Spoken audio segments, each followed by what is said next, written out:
담임 목사님께서 우리의 관심은 어디에 있습니까? 라는 제목으로 말씀 증거해 주시겠습니다. 시간 우리 하나님께 믿음의 고백을 드림으로 말씀 앞에 나아가도록 하겠습니다. 하나님 나를 사랑하신다. 하나님은 내 인생의 크고 비밀한 계획 가지고 계신다. 하나님은 오늘도 나와 동행하셔서 그 계획 이루어 주신다. 아멘. 그렇게 될 줄로 믿습니다. 아멘. 신구약 성경 전체의 주제는 늘 제가 강조하고 있는 것처럼 회복입니다. 하나님은 죄를 지음으로 에덴 동산에서 쫓겨났던 인류를 다시금 하늘의 동산으로 인도하시는 여정으로 성경의 역사를 이끌어 가고 계시기 때문입니다. 성경의 전체의 주제가 회복이라고 할 때 이 회복과 가장 가까운 개념은 하나님의 다스림입니다. 성경이 말하는 죄의 출발점 자체가 하나님의 다스림을 부정하는 것으로부터 시작이 되었다는 점에서 회복은 하나님의 다스림이 회복이 되어야 진정으로 회복이 된 걸 할 수 있을 것이기 때문입니다. 바로 이런 이유에서 하나님께서 예수 그리스도 안에서 저와 여러분들에게 기대하시는 모습이 있다면 하나님의 다스림에 순종하는 모습일 것입니다. 우리는 이렇게 인류가 예수 그리스도 안에서 하나님 말씀에 순종함으로 이 땅 가운데 이루어지는 나라를 하나님의 나라라고 그렇게 부르는 것입니다. 그렇다면 어떤 사람이 하나님의 다스림을 인정하고 그분의 말씀에 순종하는 인생을 살게 될까? 이 부분과 관련의 깊은 개념이 하나가 있다면 바로 하나님의 형상이라고 하는 개념일 것입니다. 하나님은 이 땅의 모든 것을 창조하시되 특별히 사람은 하나님의 형상을 가지고 창조하였다라고 성경은 기록을 합니다.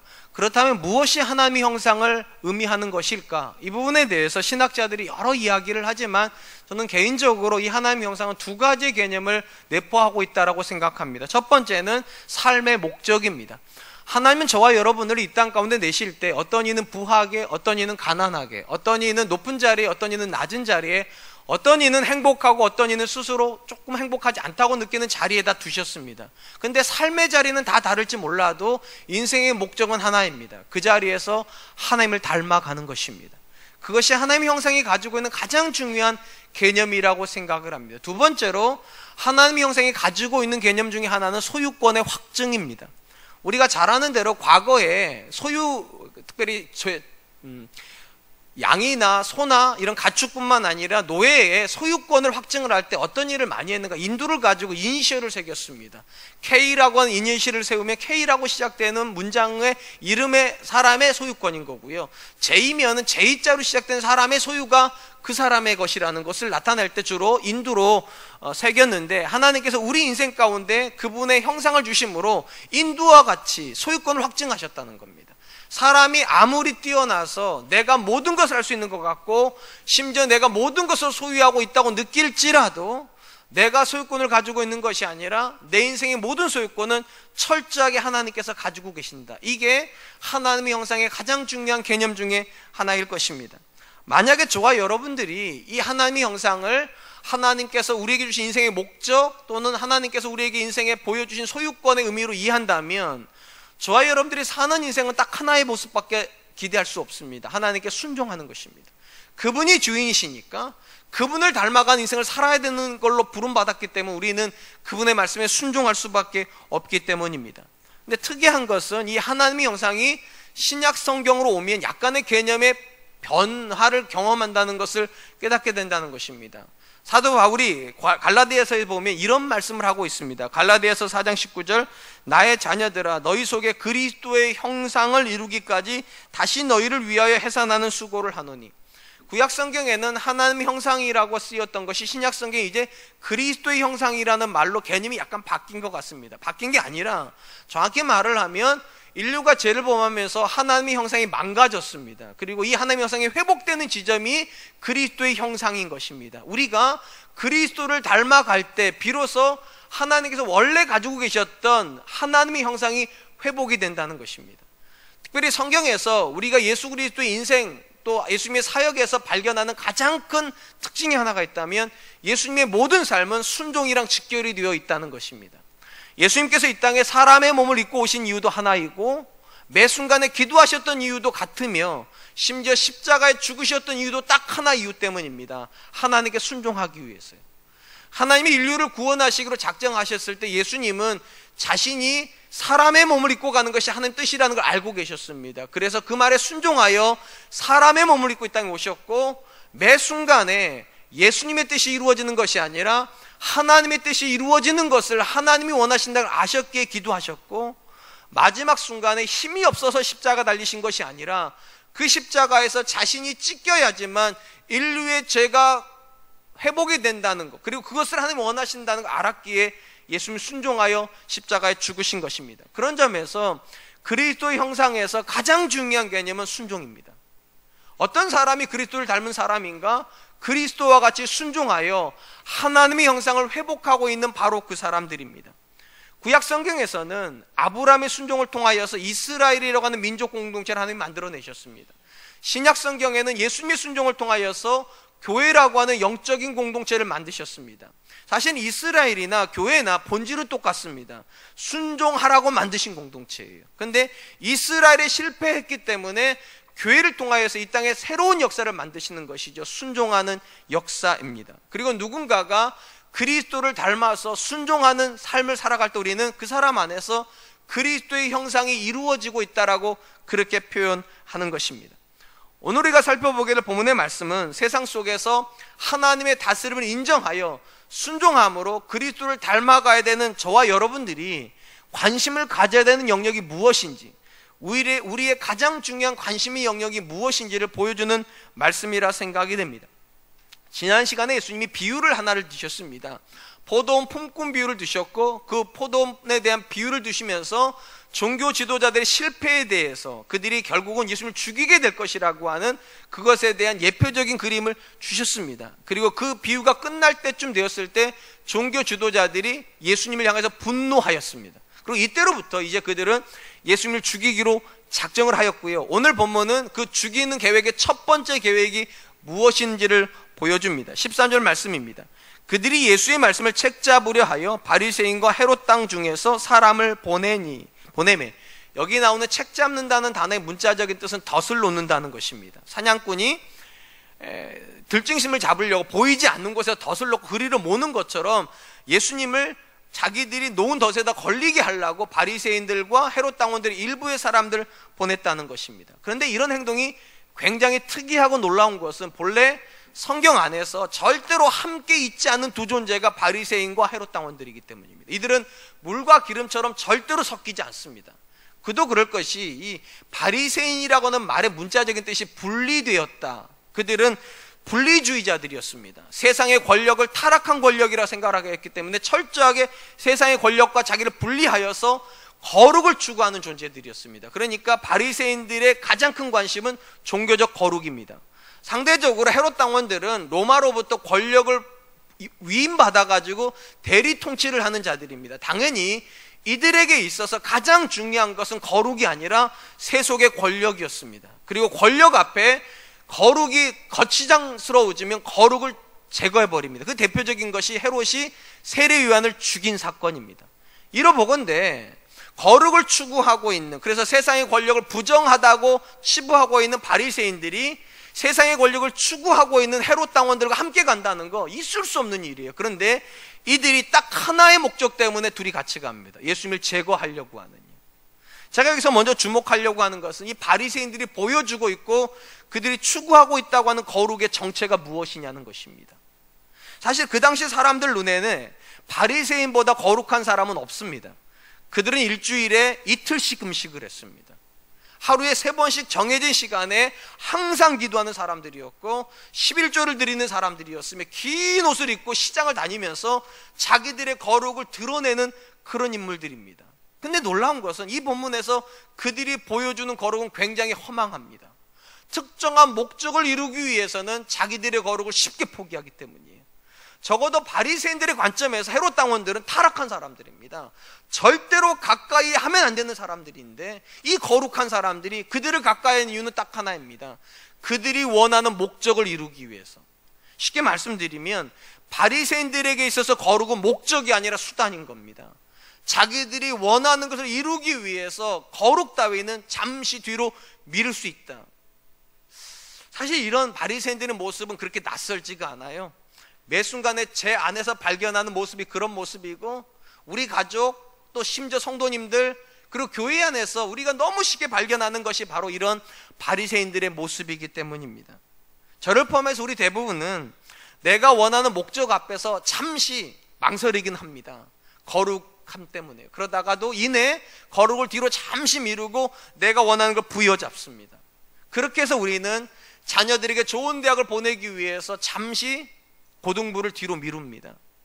직장에서 성공이라고 하는 계단을 오르기 위해서 거룩이라고 하는 신앙적 양심을 뒤로 잠시 미룹니다. 자녀에게 좋은 결혼 시키겠다는 그 명목 하에서 믿음이라고 하는 절대적인 거룩의 기준을 뒤로 잠시 미룹니다. 그러면서 우리 이렇게 생각합니다. 사람들도 다 그렇게 산다고. 오늘 본문에 나오는 이 바리새인들이 그런 사람들입니다. 누가 보아도 거룩을 지향하는 것 같은데 그들의 거룩은 목적 앞에서 이 의미를 잃어버려요. 성공을 위해서는 뒤로 미룰 수 있다. 행복을 위해서는 잠시 접을 수 있다. 부유함이라고 하는 절대 가치 앞에 서면 힘을 잃어버립니다. 그렇다면 여러분, 성경이 말하는 거룩의 본질은 도대체 무엇일까? 우리가 목적을 위해서는 얼마든지 내려놓을 수 있는 하나의 수단일 뿐일까? 우리가 이 부분을 이해하려면 하나님께서 이스라엘에게 공식적으로 거룩을 명령하셨던 레위기의 말씀 앞에 서볼 필요가 있습니다. 레위기 19장에 보면 이런 말씀이 나옵니다. 레위기 19장 2절입니다. 너는 이스라엘 자손의 온 회중에게 말하여 이르라.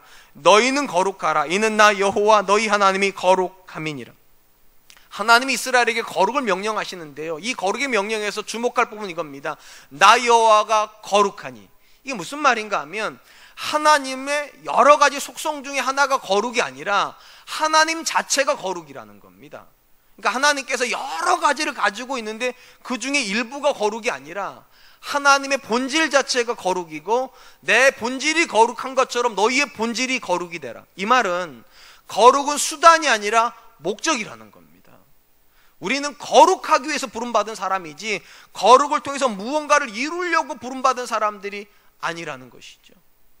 우리가 이 거룩의 관점에서 성경에 나오는 사람들을 크게 두 부류로 분류를 할 수가 있습니다. 한 부류의 사람은 거룩이 수단인 사람들입니다.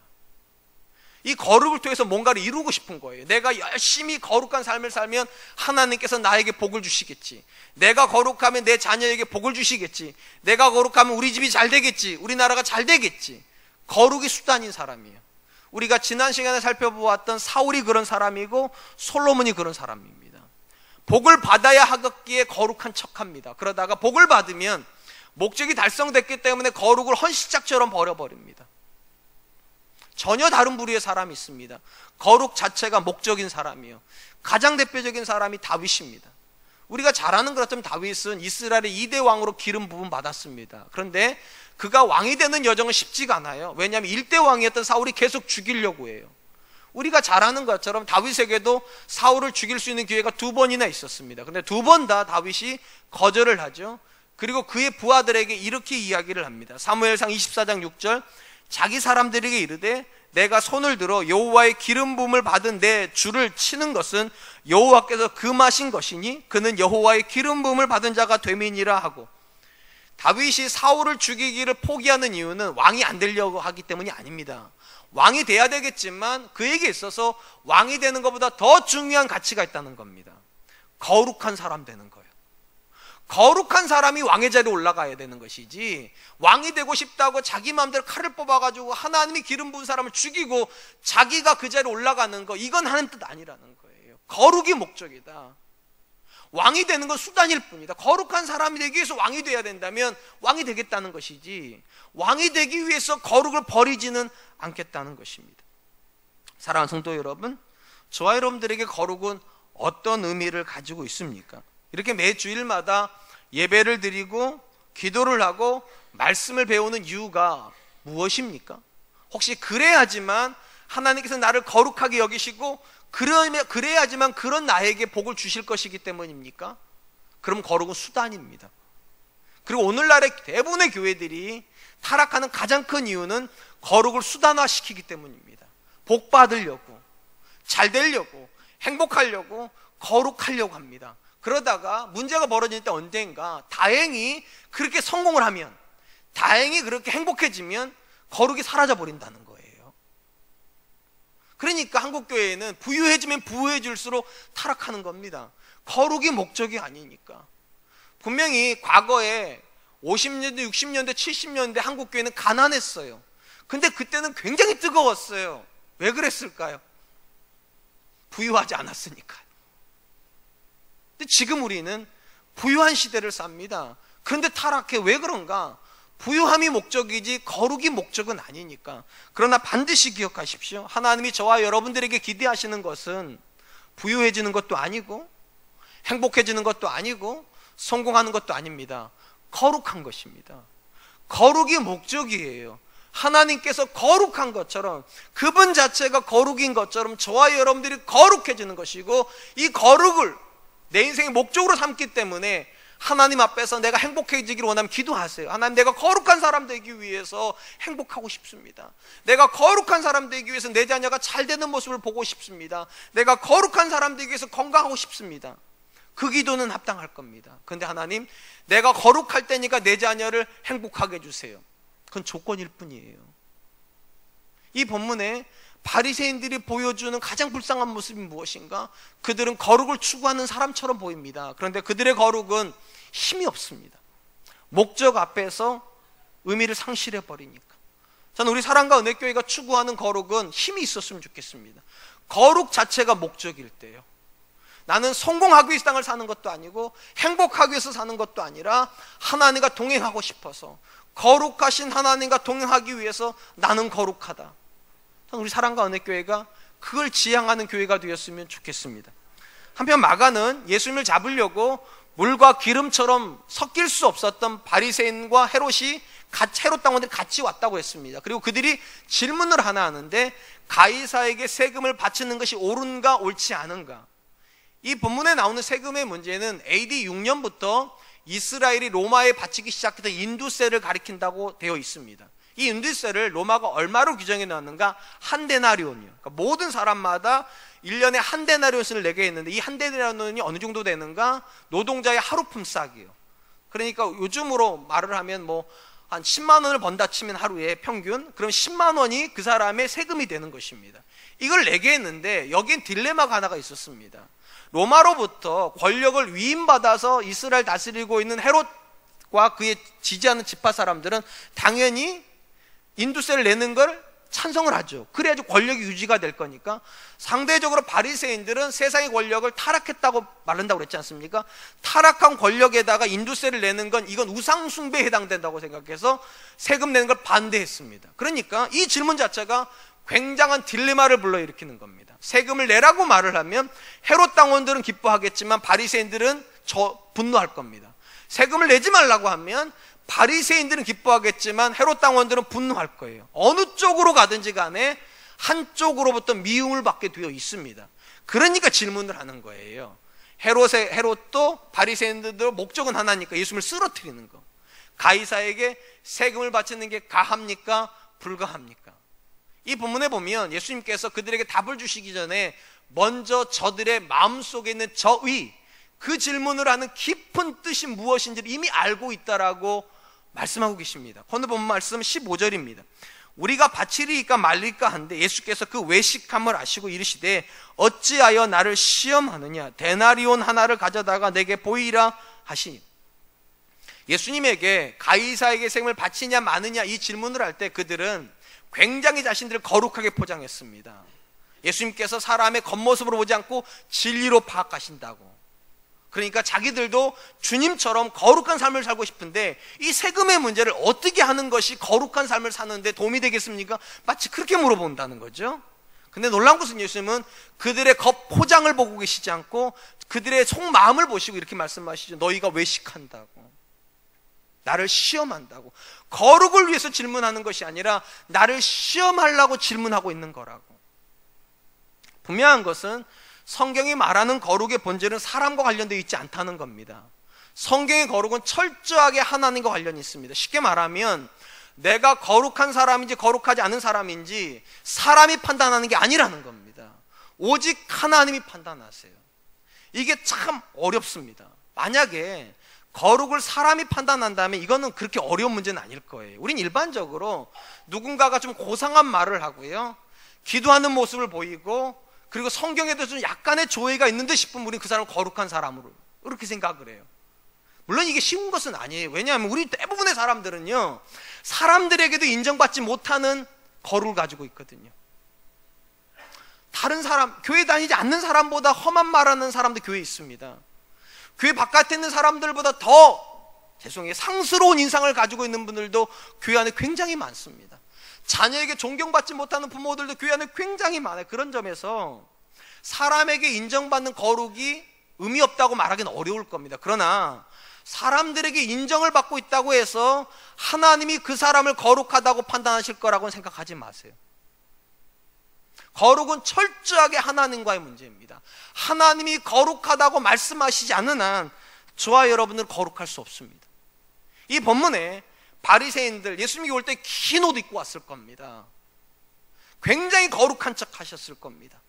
지난 주일날 제가 일부 예배 때 시간에 이제 촉박해가지고요, 제가 여기에 이제 15분 전에는 와야 되거든요. 그래가지고 제가 막 뛰었어요.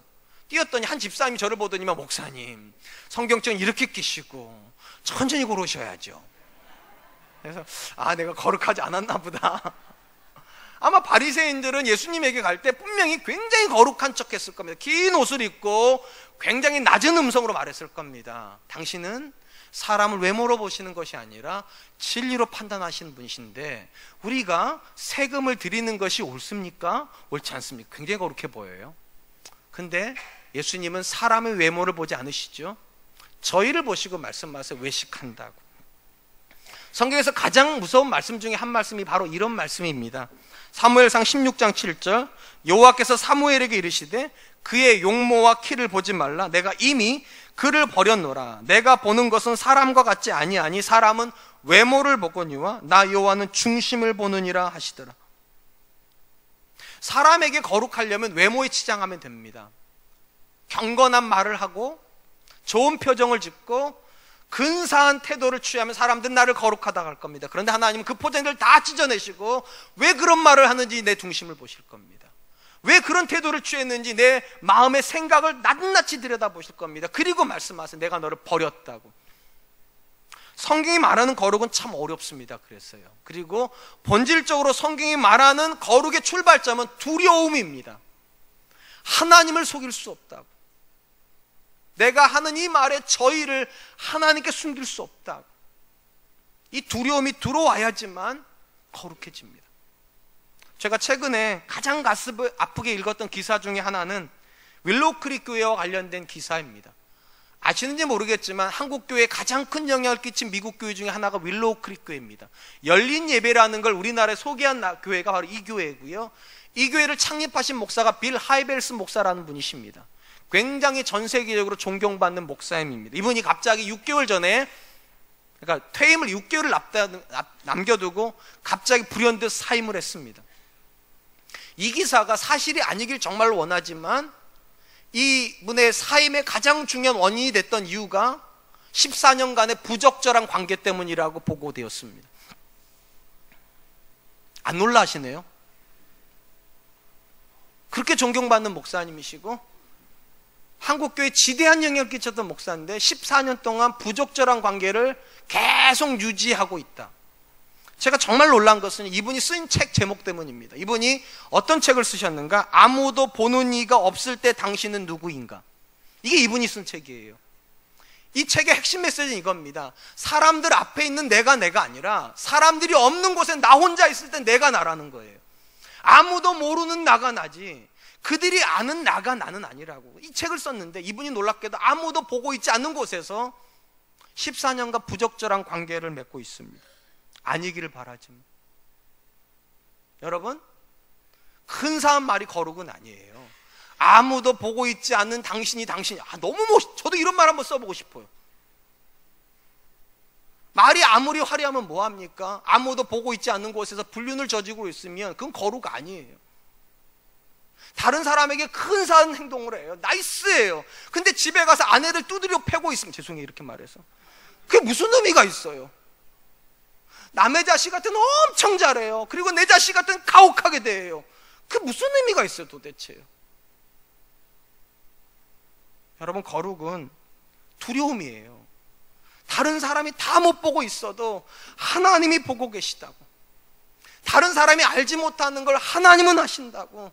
내가 왜 그렇게 말을 하는지, 내가 왜 그렇게 행동을 하는지, 내가 왜 그런 태도를 취하는지 하나님은 아신다고. 사람은 외모를 보거니와 나 여호와는 중심을 본다고. 우리가 진짜 관심을 가져야 될 것은요, 사람이 아닙니다. 하나님이에요. 하나님도 과연 나를 좋은 남편이라고 말씀하실까? 하나님도 과연 나를 좋은 아내라고 말씀하실까? 하나님은 과연 내 자녀들을 뭐라고 말씀하실까? 사랑하는 성도 여러분, 거룩을 사람들이 영역으로 가져오지 마세요. 그들에게 잘 보이려고, 그들에게 정말 칭찬받으려고 립 서비스 하는 것처럼 그렇게 살지 마시고 두려움 앞에 서십시오. 내 이 심장을 보시는 하나님이 나에 대해서 뭐라고 말씀하실까? 우리 중에는 외식함으로 아내를 속이고 그렇게 남편을 속이고 자식을 속이는 분들이 꽤 있을 겁니다. 그런 얘기를 제가 들어요. 불륜을 저지르는 남편일수록 아내한테 잘한다고, 안 들키려고. 그 외식이죠. 다행히 지금까지 안 들키셨습니까? 그래서 마음으로 혹시 이렇게 생각하십니까? 내가 하나님도 속일 수 있다고?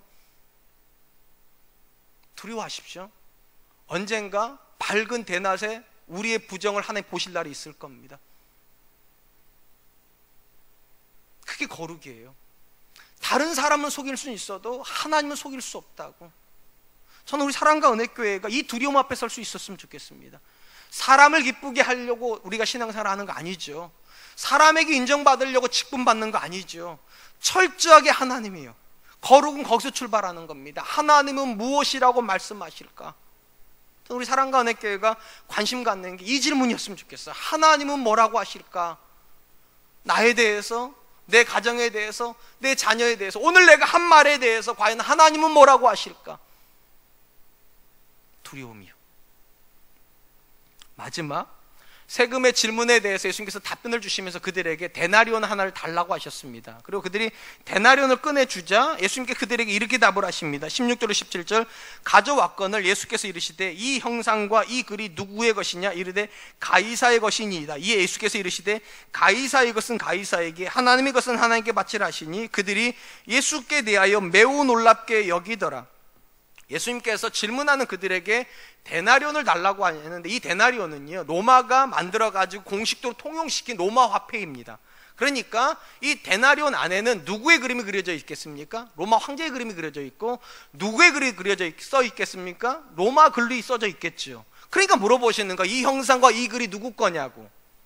누구 겁니까? 로마 거죠. 가이사 것이에요. 그러니까 대답하시는 거, 가이사의 것은 가이사에게, 하나님의 것은 하나님에게.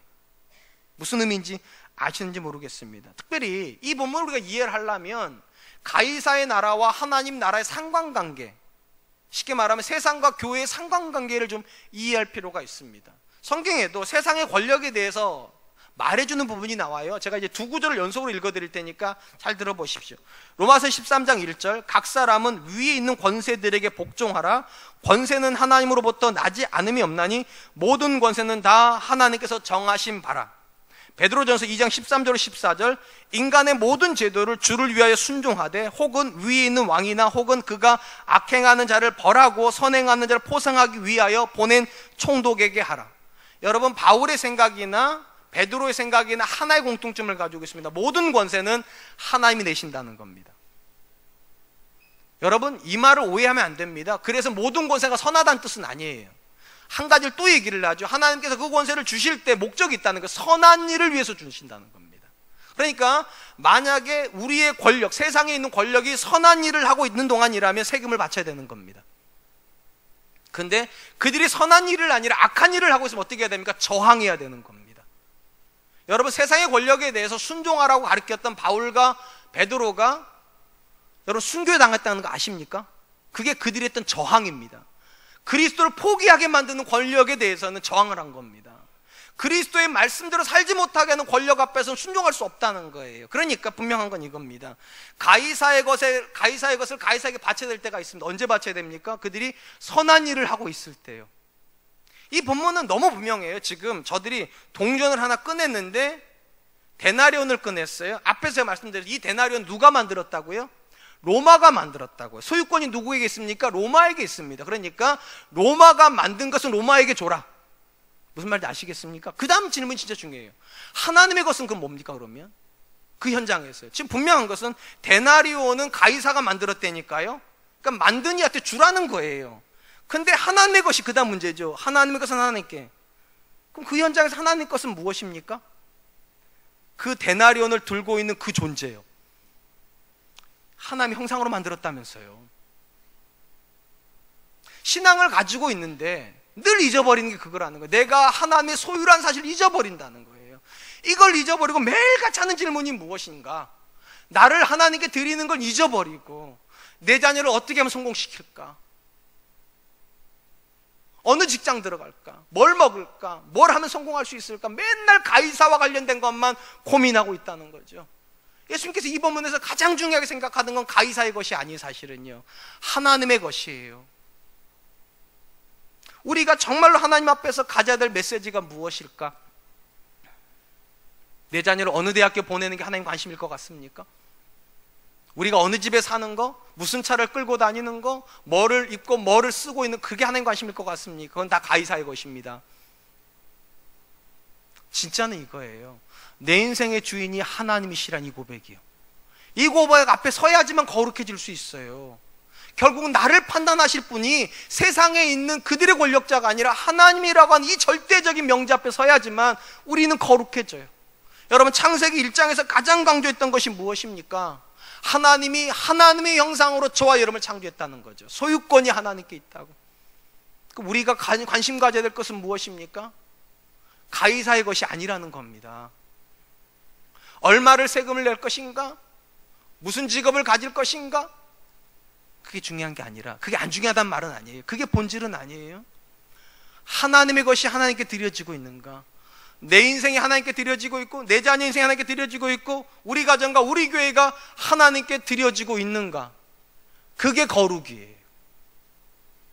사랑하는 성도 여러분, 사도 바울이 로마서에서 뭐라고 말을 합니까? 너희는 이 세대를 본받지 말고 하나님이 기뻐하시는 거룩한 산제물로 너희 몸을 드리라. 세상은 우리에게 일부를 원할지 몰라도 하나님 전부를 원하신다는 것이죠. 저는 우리 사랑과 은혜교회가 관심 갖는 것이 이것이었으면 좋겠습니다. 과연 나는 하나님께 어떤 존재인가? 나는 내 인생을 하나님께 드리고 있는가? 이제 말씀을 맺으려고 합니다.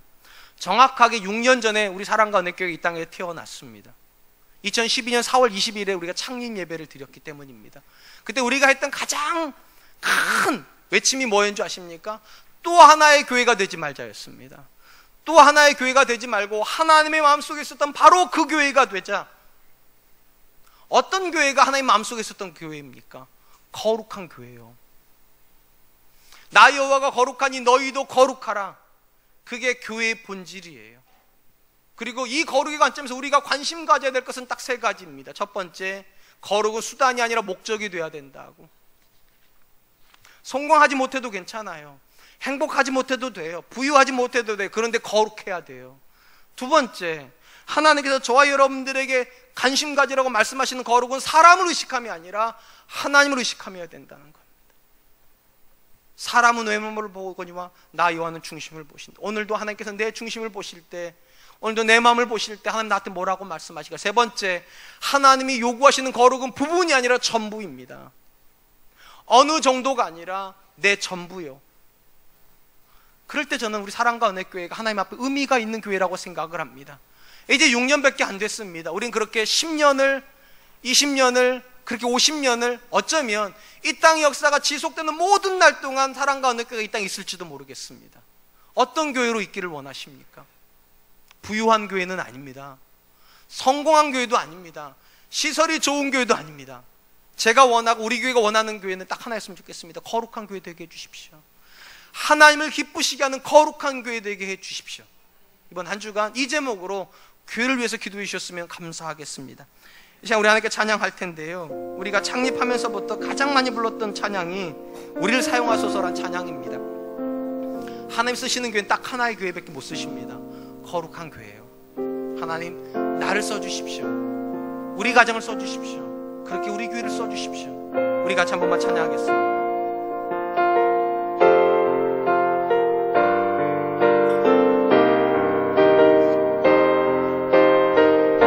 우리에겐 소원이 하나 있네.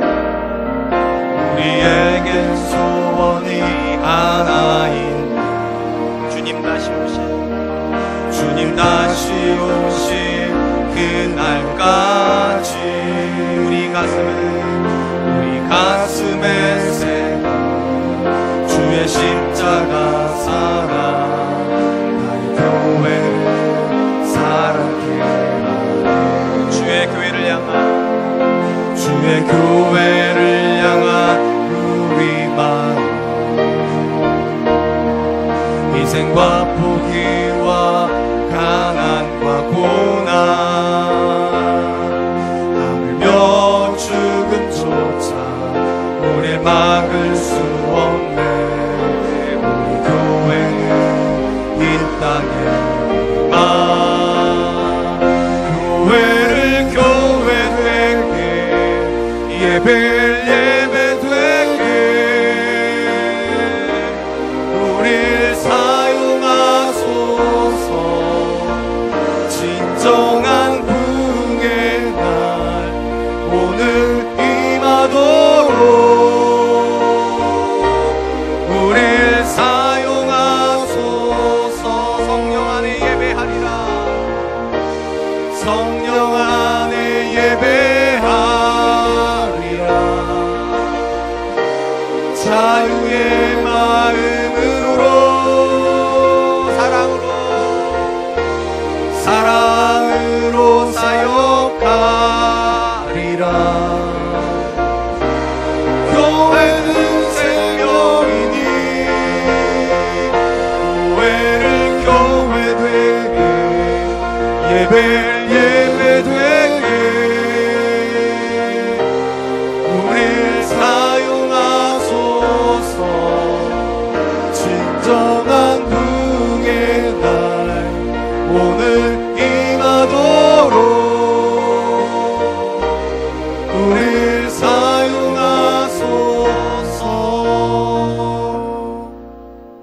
이 장을 부를 때마다 가장 두려운 고백이 이런 고백입니다. 교회를 교회되게 예배를 예배되게 우리를 사용하소서. 교회가 언제 교회됩니까? 성전 지을 때가 아닙니다. 거룩해질 때입니다. 예배가 언제 예배가 됩니까? 거룩이 목적이 될 때입니다.